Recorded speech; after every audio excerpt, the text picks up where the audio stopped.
Chapter 2 की शुरुआत होती है। म्यूगा लॉर्ड जिनसा के सामने था। वो नर्वस होते हुए सोचता है, मैं विश्वास नहीं कर पा रहा हूँ कि मैं लॉर्ड जिनसा के साथ खाना खा रहा हूँ।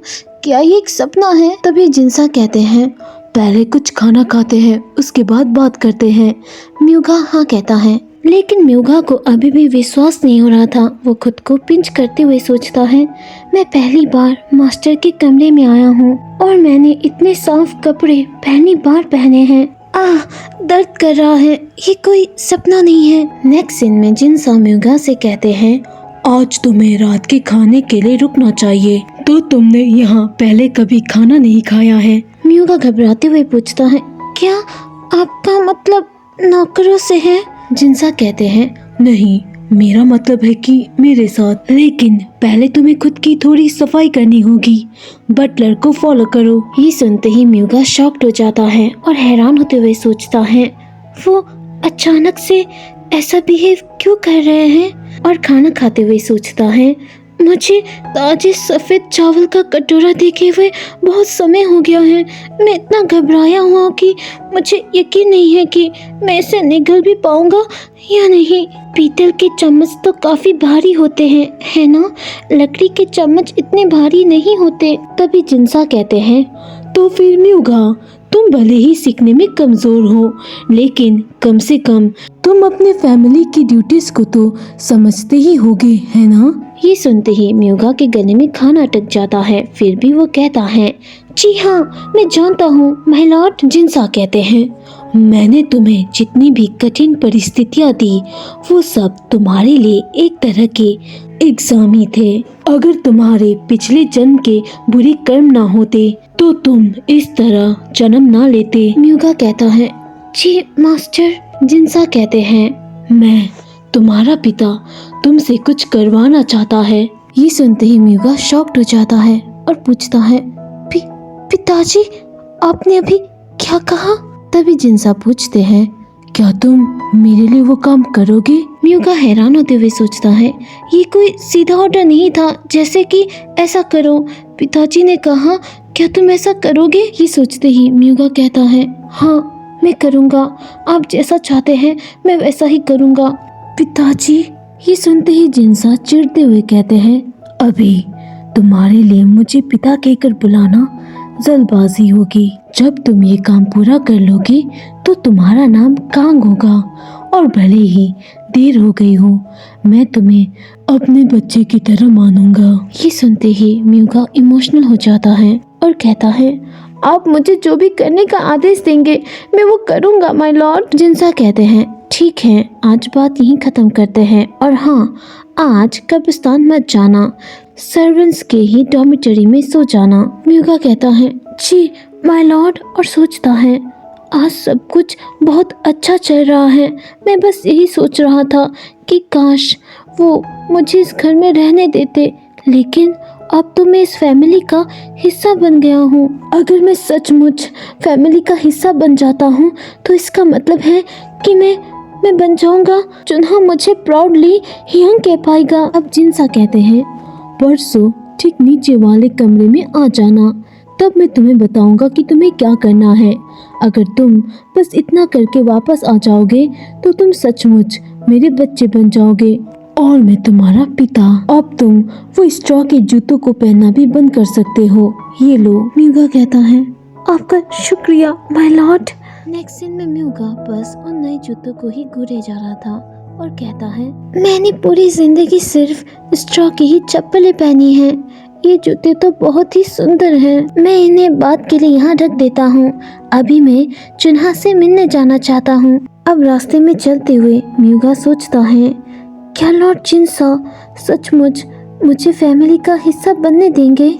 लेकिन अचानक वो रुक जाता है क्योंकि उसके सामने लॉर्ड जिनसा के साथ चुन्हा होता है। ये देखते ही म्यूगा उदास होते हुए सोचता है, क्या मैं कभी ऐसा कर पाऊंगा? क्या मैं फैमिली का हिस्सा बन पाऊंगा? जब जिनसा मुझे यहाँ के बुलाता था तो लॉर्ड जिनसा सारा दिन मुझे कोड़े मारते रहते थे। क्या मैं उन पर विश्वास कर सकता हूँ? तभी पीछे से चुन्हा आकर उसे गले लगा लेता है। ये देखते ही म्यूगा उसे पूछता है, चुन्हा क्या तुमने अपने खाने मजे से खाए? चुन्हा कहता है, हाँ चलो हियंग, कल एक साथ खाना खाते हैं। ये सुनते ही म्यूगा शॉक्ड हो जाता है और कहता है, क्या सच में? चुन्हा कहता है, हाँ बिल्कुल, एक साथ खाते हैं। म्यूगा कहता है, तो क्या तुमने उनसे परमिशन ली है? तभी चुन्हा म्यूगा का हाथ पकड़ते हुए कहता है, हियंग, अब से आपको नौकर बन के रहने की कोई जरूरत नहीं है। ये बात मैं खुद पिताजी से कहूँगा। चुन्हा की प्यार भरी बातें सुनकर म्यूगा मुस्कुराते हुए कहता है, ठीक है। अब रात हो जाती है। लॉर्ड जिनसा कुछ लोगों से बात कर रहे होते हैं, जिनमें से एक उनसे पूछता है, तो क्या आप उस लड़की का इस्तेमाल करके ही काम करेंगे? जब मैंने उसे पहले देखा था तो वो खुशी से दौड़ रहा था। इसे ढूंढने वाला पर्सन बहुत ही इम्पोर्टेंट है। हम किसी भी अनाड़ी पर्सन का प्रस्ताव नहीं दे सकते, है ना? ये सुनते ही दूसरा आदमी हंसते हुए कहता है, हा, जैसा कि आपसे उम्मीद थी। आप हमेशा जानते हैं कि क्या सबसे अच्छा है, माय लॉर्ड। जिनसा कहते हैं, क्या किसी समन ने भी नहीं कहा था कि वो लड़का बिल्कुल सही मैच है? वो गंदा लड़का आखिरकार मेरे काम आ गया। यहाँ तक कि जब हमने उसे स्ट्रॉ के मैट पर पीटा तब भी वो पल भर में ठीक हो गया। वो पक्का बहुत आगे तक जाएगा। नेक्स्ट सीन में चुन्हा और म्यूगा एक साथ बात कर रहे होते हैं ग्रिल फिश को लेकर।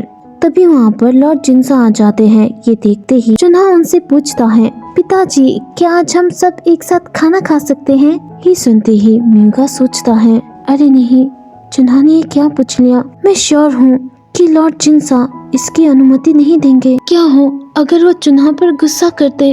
म्यूगा ये सब कुछ सोच ही रहा था कि तभी जिनसा कहते हैं, ठीक है, जैसा चाहते हो वैसा करो। ये सुनते ही वो दोनों बहुत खुश हो जाते हैं। फिर भी म्यूगा वरीड होते हुए सोचता है, मुझे तो लगा था कि आज वो मुझे मेरी औकात सख्ती से याद दिलाएंगे, क्योंकि मुझे अभी तक वो स्पेशल टास्क पूरा करना बाकी है। क्या वो सचमुच मेरा नाम फैमिली रजिस्टर में दर्ज करने जा रहे हैं? मुझे पता है कि मुझे इतनी उम्मीद नहीं रखनी चाहिए, लेकिन आखिर वो मेरे पिता हैं। अभी सोचने के बाद म्यूगा चुन्हा से कहता है, चुन्हा, मेरी बात सुनो, मैं कुछ काम से थोड़ी देर के लिए बाहर जा रहा हूँ। और सोचता है, क्या मुझे उसे सच्चाई बता देनी चाहिए? चुन्हा पूछता है, हियंग, आप कहाँ जा रहे हैं? म्यूगा कहता है, कुछ नहीं, बस छोटा सा ट्रिप है, मैं जल्दी ही वापस आ जाऊंगा। एक ऐसा पर्सन बनकर जिसको तुम सबके सामने गर्व से अपना भाई कह सको। ये सुनते ही चुन्हा खुश होते हुए कहता है, तो ठीक है, अच्छे से जाना भाई, मैं तुम्हारा इंतजार करूंगा। अब नेक्स्ट सीन में म्यूगा अपने जूतों को एक मटके में छुपाते हुए कहता है, हाँ, ये जगह सही है। इन सुंदर जूतों को छुपाने के लिए ये यहाँ सेफ रहेंगे। शायद वापस आते समय मैं टेलर की दुकान पर रुकूंगा और चुन्हा के लिए कुछ अच्छा पहनने के लिए लाऊंगा। तब तक मैं इन जूतों को संभाल के रखूंगा ताकि मैं अपने भाई के साथ तैयार हो सकूं। आज एक बार मैं एक काम पूरा कर लूं तो मैं म्यूगा नहीं रहूंगा, बल्कि चुन्हा का बड़ा भाई और कांग म्यूगा बन जाऊंगा। ये सोचते ही म्यूगा का दिल तेजी से धड़कने लगता है और वो खुश होते हुए कहता है, मेरा नाम कांग म्यूगा। नेक्स्ट सीन में वो जिन्हा के कमरे में आता है और कहता है, मास्टर, ये मैं हूँ म्यूगा। लेकिन तभी उसे किसी की परछाई दिखाई देती है। ऐसा लग रहा था कि कोई किसी को मार रहा है। तभी अचानक तेज तीखी धूप की गंध आने लगती है, जिसे स्मेल करते ही म्यूगा बेहोश हो जाता है। नेक्स्ट सीन में म्यूगा बेहोशी की हालत में ही सोचता है, मुझे बहुत दर्द हो रहा है, बहुत ज्यादा दर्द महसूस हो रहा है मेरे पीठ में, जैसे कि कोई उसे काट रहा हो। वहाँ पर एक लेडी होती है जिसका नाम है सुमी। वो म्यूगा की पीठ को चाकू से काट रही होती है और गुस्से में कहती है, हिलो मत, नहीं तो तुम आर्ट को बिगाड़ दोगे। तभी म्यूगा को होश आता है। उसकी आंखें और मुंह बंधे हुए थे। वो घबराते हुए सोचता है, ये सब क्या हो रहा है, और हिलने लगता है। ये देखते ही सुमी कहती है, मैंने कहा ना, हिलो मत, दर्द जल्दी ही कम हो जाएगा। ये सुनते ही म्यूगा बहुत ही ज्यादा घबरा जाता है और सोचता है, प्लीज कोई तो मेरी मदद करो, कोई भी। तभी कोई कहता है, ये बदमाश अब भी अपनी औकात नहीं जानता है ना? ये सुनते ही म्यूगा शॉक्ड होते हुए सोचता है, ये आवाज। वो जिनसा होते हैं। वो म्यूगा के हाथों को बहुत ही बुरी तरीके से कुचलते हैं। म्यूगा को दर्द हो रहा था। जिनसा कहते हैं, अब इतने मासूम भी मत बनो तुम। और सुमी से कहते हैं, याद रखना, उसे सौंपते समय कोई गलती नहीं होनी चाहिए। सुमी कहती है, आप बेफिक्र रहे मास्टर। और एक आदमी से कहती है, चांग्यू, इस लड़के को उठाओ। तभी म्यूगा की आंखों की पट्टी खुल जाती है। उसके सामने जिनसा थे ये देखते ही वो शॉक्ड हो जाता है और इमोशनल होते हुए कहता है, नहीं पिताजी। तभी सुमी उसे एक जोरदार थप्पड़ मारते हुए कहती है, होश में आ जाओ लड़के, अगर तुम अपनी भलाई चाहते हो तो उठ जाओ, जैसे ही तुम ठीक हो जाओगे हम निकल पड़ेंगे। म्यूगा को कुछ समझ नहीं आ रहा था। वो घबराते हुए सोचता है, हाँ ये कौन है? एक समन मुझसे क्या चाहती होगी? सोचते हुए वो सुमी से पूछता है, मैं कहाँ हूँ? सुमी कहती है, तुम्हें ऐसा क्यों लगता है कि ये जानने से कुछ बदल जाएगा? तुम्हें डिटेल्स जानने की कोई जरूरत नहीं है, बस ये जान लो कि तुम्हें होवन के ग्रैंड प्रिंस के घर पर ले जाया जाएगा। म्यूगा घबराते हुए कहता है, लेकिन मुझे कुछ समझ नहीं आया। सुमी कहती है, तो तुम खुद को मरा हुआ समझो और वहीं चुपचाप पड़े रहो। तुम्हें बस इतना करना है कि हर रात बेड पर ग्रैंड प्रिंस की सेवा करो। ये सुनते ही म्यूगा हैरान होते हुए कहता है, क्या ग्रैंड प्रिंस की सेवा करो, वो भी बेड में? लेकिन मैं एक आदमी हूँ। मुझे लगा कि ये बस एक छोटा मोटा काम है। उन्होंने मुझसे वादा किया कि काम खत्म होते ही वो मुझे अपनी फैमिली का हिस्सा बना लेंगे। ये सुनते ही सुमी कहती है, तुम बेवकूफ, क्या तुमने सच में इन बातों पर विश्वास कर लिया? किसी भी रईस के मुंह से निकली हुई बात पर कभी भी भरोसा मत करना। अब जब तुम यहाँ आ ही गए हो तो जाकर नहा लो और ये कपड़े पहन लो। जब लोग तुम्हें इस ड्रेस में देखेंगे तो वो सोचेंगे कि तुम कितने बदसूरत हो, लेकिन हमें यही तो चाहिए। तो इसलिए इससे कोई फर्क नहीं पड़ता कि तुम दुनिया के सबसे बदसूरत औरत हो, आदमी हो या कब्र खोदने वाले, किसी को भी जरा भी परवाह नहीं होगी। ग्रैंड प्रिंस होवन एक खोखले इंसान है जो अपना ज्यादातर समय बिस्तर पर ही बिताते हैं। अब ये सारी बातें सुनने के बाद म्यूगा पूछता है, तो ठीक है, जब मैं वो काम पूरा कर लूं तो उसके बाद क्या होगा? और परेशान होते हुए सोचता है, मैं बहुत ज्यादा बेवकूफ हूँ, मुझे समझ ही नहीं आ रहा है कि असल में क्या हो रहा है। और रूमी से पूछता है, क्या मैं यहाँ वापस आ पाऊंगा? मुझे बताइए, इसमें प्रिंस को सेटिस्फाई करने के अलावा और बहुत कुछ है ना? मैं वहाँ मरने वाला हूँ ना? आप मुझे वहाँ मरने के लिए भेज रही हो है ना? रूमी कहती है, तो क्या हुआ, अगर तुम मर भी गए तो वैसे भी तुम्हारे पास खोने के लिए कुछ नहीं है। अगर तुम यहाँ से भागने के बारे में सोच रहे हो तो भूल जाओ, क्योंकि ये रईस लोग तुम्हें मारने के लिए जरा सा भी हिचकिचाएंगे नहीं। अगर तुम यहाँ से भाग गए तो वो तुम्हें मार डालेंगे। ये सुनते ही म्यूगा बहुत ज्यादा घबरा जाता है और सोचता है, क्या मैं यहाँ से भाग जाऊँ या इन लोगों के साथ प्रिंस के यहाँ जाऊँ? एक तरफ खाई है तो दूसरी तरफ कुआं, मैं कुछ भी करूं, मैं मरने वाला हूं। ये सोचते हुए वो रूमी से कहता है, यह अन्याय है। रूमी कहती है, क्या तुम जानते हो कि तुम्हारा वो पिता जिस पर तुम इतना भरोसा करते थे, उसने क्या कहा? उसने कहा कि अब समय आ गया है उस कीड़े को इस्तेमाल करने का। ये सुनते ही म्यूगा पूरी तरह से टूट जाता है। वो इतना दुखी होता है कि रोने लगता है। नेक्स्ट सीन में वो सभी लोग ग्रैंड प्रिंस के घर में जा रहे होते हैं। म्यूगा डोली के अंदर होता है। जो आदमी डोली उठा रहा था वो कहता है, क्या वो कम से कम एक ऐसे लड़के को नहीं चुन सकते थे जो थोड़ा मेकअप करने पर लड़की जैसा दिखे? आखिर उन्हें ये लड़का मिला कहाँ से? दूसरा आदमी कहता है, लोग कहते हैं कि बीमार पड़ने के बाद प्रिंस को विजन्स आने लगे, तो फिर उसे किसी आदमी के साथ संबंध बनाने से क्या रोक सकता है? म्यूगा जो ये सारी बातें सुन रहा था वो गुस्सा होते हुए सोचता है, मुझे बहुत गुस्सा आ रहा है और लग रहा है कि मेरे साथ बहुत अन्याय हुआ है। मैंने तो इनके साथ कुछ भी नहीं किया है। क्या सिर्फ मेरे अस्तित्व के कारण मुझे नफरत सहनी चाहिए? तभी फिर से वो आदमी कहता है, मैंने सुना है कि प्रिंस न जाने कब से उस घर में बंद है। ये सुनते ही रूमी कहती है, बस करो तुम दोनों, चुप रहो। वो दोनों रूमी से माफी मांगते हैं। म्यूगा जो डोली से बाहर झांकते हुए रूमी को देखता है और सोचता है, मैं हैरान हूँ कि ये कौन है। ऐसा लगता है कि वो अमीर घराने से है, लेकिन मुझे लगता है कि इससे कोई फर्क नहीं पड़ता कि वो औरत कौन है। तभी रूमी म्यूगा से कहती है, अब से तुम प्रशासक यांग जियोल की बेटी हो और मैं तुम्हारी नर्स, और तुम मुझे मैडम रूमी कहकर बुला सकते हो। तभी म्यूगा सोचता है, मेरी पीठ में जलन और दर्द हो रहा है। और जैसे ही वो अपनी पीठ को खुजलाने वाला था, रूमी चिल्लाते हुए से कहती है, अपनी पीठ को छुओ मत, मुझे ये तुम्हें कितनी बार कहना पड़ेगा। ये सुनते ही म्यूगा बहुत ज्यादा घबरा जाता है और सोचता है, लेकिन ये बात उसने मुझसे एक बार भी कही नहीं। ये सोचते हुए रूमी से पूछता है, क्या तुम मुझे कम से कम ये बता सकती हो कि मेरे पेट में आखिर है क्या? मुझे ये जानने की बहुत ज़रूरत है, क्योंकि अगर किसी ने मुझे मेरे पेट के बारे में पूछ लिया तो मैं इसे क्या जवाब दूंगा। रूमी कहती है, बस उनसे कह देना कि ये बस एक दाग है जो तुम्हें बचपन में किचन में जलने से मिली है। म्यूगा कहता है, जो भी हो, मुझे लगता है कि ये किसी तरह का निशान है। रूमी कहती है, तो ठीक है, अब भागने के बारे में सोचना भी मत। वैसे भी दिखने से ऐसा लग रहा है कि अगर तुम भाग भी गए तो ज्यादा दूर तक नहीं जा पाओगे। म्यूगा दुखी होते हुए सोचता है, तुम भी तो भागने का रास्ता आसान नहीं बना रहे हो, और अगर मैं भाग भी जाऊं तो वो अमीरजादे मुझे नहीं छोड़ेंगे और मुझे मारने में बिल्कुल भी हिचकिचाएंगे नहीं। एक तरफ खाई है तो दूसरी तरफ कुआं, इसलिए मैं माउंटेन छोड़कर मरने निकल पड़ा। मुझे लगता है कि एक ग्रेव कीपर के लिए यही अच्छा अंत है। नेक्स्ट सीन में वो पेहन पहुंच जाते हैं, जो कि हांजो का कैपिटल है।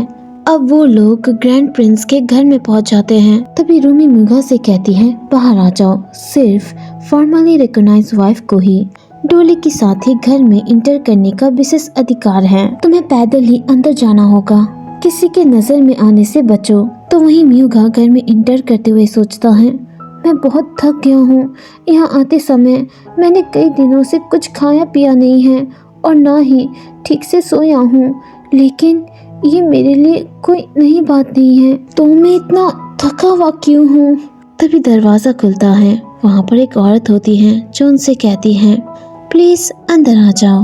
नेक्स्ट सीन में वो औरत म्यूगा से कहती है, इस तरह की जोश से भरा हुआ स्वागत तुम्हारे लिए सिर्फ संकेत है लड़की। म्यूगा हैरान होते हुए सोचता है, कितना अजीब है, ये जगह तो बहुत बड़ी है, तो फिर यहाँ एक भी इंसान क्यों नहीं दिख रहा। अब सोचता हूँ तो रास्ते में भी मुझे कोई नहीं दिखा था। अब वो लोग आगे बढ़ ही रहे थे कि तभी कुछ लोग हथियार के साथ उन लोगों को चारों ओर से घेर लेते हैं। ये देखते ही म्यूगा घबरा जाता है और रूमी गुस्से में पूछती है, इन सब का क्या मतलब है। वो औरत कहती है, अगर मैं तुम्हारी जगह होती तो चुप रहती। हमें पूरी तरह से पता है कि तुम सेकंड स्टेट काउंसिलर को सर्व करते हो। रूमी गुस्से में कहती है, क्या? तो फिर तुम हमारे साथ ऐसा बिहेव कैसे कर सकते हो, जबकि तुम जानते हो कि हम काउंसिलर के लिए काम करते हैं। आखिर चल क्या रहा है यहाँ? काउंसिलर इस तरह की बात को हल्के में नहीं लेंगे। वो औरत कहती है, तुम्हें इसकी चिंता करने की कोई जरूरत नहीं है। तुम्हारी मौत तो कूड़ा उठाने वालों के हाथों हुई है, जो तुम्हारे गहने लेकर भाग गए और बाद में उससे एक टाइगर ने मार डाला। दूसरी तरफ म्यूगा उन दो आदमी से कहता है, ये तुम क्या कर रहे हो? मुझे छुओ मत, मुझे जल्दी से छोड़ दो। तभी वो आदमी अपनी तलवार म्यूगा के गले में रख देता है। ये देखते ही म्यूगा हार मानते हुए सोचता है, ये जिंदगी बहुत छोटा था। तभी वो आदमी तलवार से म्यूगा के कपड़े को काट देता है। ये देखते ही वो आदमी कहता है, अब भला कोई लड़का अपने चेस्ट को क्यों बांधेगा। ये सुनते ही म्यूगा सोचता है, मुझे पता था कि इस तरह के धोखाधड़ी में सिर्फ एक अंधा ही फंसेगा। तभी वो औरत भी म्यूगा को नोटिस करती है और उस आदमी से कहती है, जरा रुको, मुझे उसकी पीठ फिर से दिखाना। हाँ, ये तो जला हुआ है। ये देखते ही रूमी पैनिक कर जाती है और कहती है, ये बस एक दाग है। सिचुएशन को परखते हुए वो औरत कहती है, तुम इस लड़के को अलग कमरे में डाल दो, हमें शायद अभी भी उसकी जरूरत पड़ सकती है, और बाकियों को मार डालो। नेक्स्ट सीन में वो लोग म्यूगा को एक अलग कमरे में बंद कर देते हैं। म्यूगा स्ट्रगल कर रहा होता है। वो उदास होते हुए सोचता है, तो अंत में सिर्फ मैं ही बचा। ये आसान होता अगर वो पहले ही मुझे मार देते। आखिरकार इस तरह की जिंदगी को जीने में कोई मजा नहीं है। और हैरान होते हुए सोचता है, काउंसिलर इस तरह के अपमान को हल्के में नहीं लेंगे। उस औरत ने कहा था कि ये सेकंड स्टेट काउंसिलर था, है ना? तो वही इस सब के पीछे था। अगर मैं कभी भूत बनने में कामयाब हो जाऊँ ना, तो मैं उस काउंसिलर को ढूंढकर उसे परेशान करूँगा। तभी बाहर से आवाज आती है। कोई कहता है, प्लीज ऐसा मत कीजिए। ये सुनकर म्यूगा हैरान हो जाता है। कोई कहता है, मैं आपसे विनती करता हूँ, फिर से सोचिए। कमरे के बाहर वो आदमी मुस्कुराते हुए कहता है, मैं ठीक हूँ। अरे मान भी जाओ, मैं कोई 7 साल का बच्चा तो नहीं हूँ। अब मुझे अकेला छोड़ दो, इससे पहले कि मैं भी उन जानवरों की तरह नखरे दिखाने लगूं। ये सारी बातें सुनते ही म्यूगा बंधे होने के बावजूद भी दरवाजे की ओर जाता है और हैरान होते हुए सोचता है, आखिर बाहर चल क्या रहा है? क्या कोई यहाँ आ रहा है? तभी वो आदमी दरवाजा खोल देता है। म्यूगा गिरने ही वाला होता है कि वो आदमी उससे अपनी बाहों में ले लेता है और कहता है, जरा संभल कर। अब वो आदमी म्यूगा के क्लोज जाते हुए उससे कहता है, तुमने दरवाजे पर आकर मेरा स्वागत किया, इसके लिए तुम्हारा बहुत बहुत शुक्रिया। दूसरी तरफ म्यूगा उस आदमी को देखकर शॉक्ड हो जाता है। नेक्स्ट पार्ट के लिए वीडियो को लाइक करो, चैनल को सब्सक्राइब करो।